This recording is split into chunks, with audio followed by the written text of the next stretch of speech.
બેસો બેસો બધા.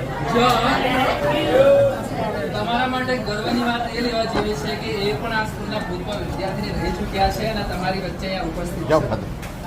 અને એ તમને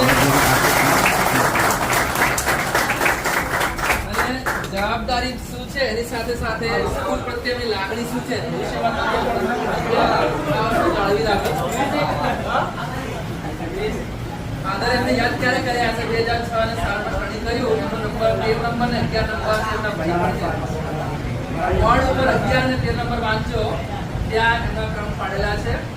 એનાથી તમને શીખવા જેવી વસ્તુ એ છે કે ભવિષ્યમાં તમે પણ એમની જેમ આગળ વધી આ શાળાને ના ભૂલો.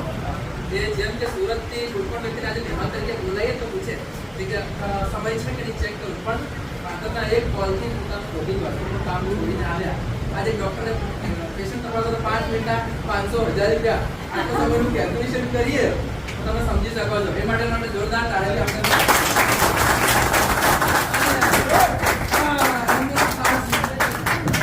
એમને ઓળખી લો.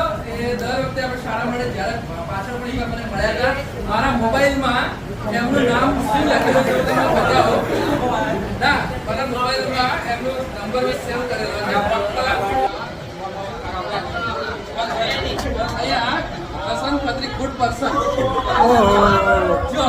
તમારો નંબર પણ મેં સેવ કર્યો છે. Vasantbhai Khatri good person. ક્યારે પહેલી વાર મળ્યા એમની સાથે સ્કૂલ માટે જે લાગણી હતી એ જોયું.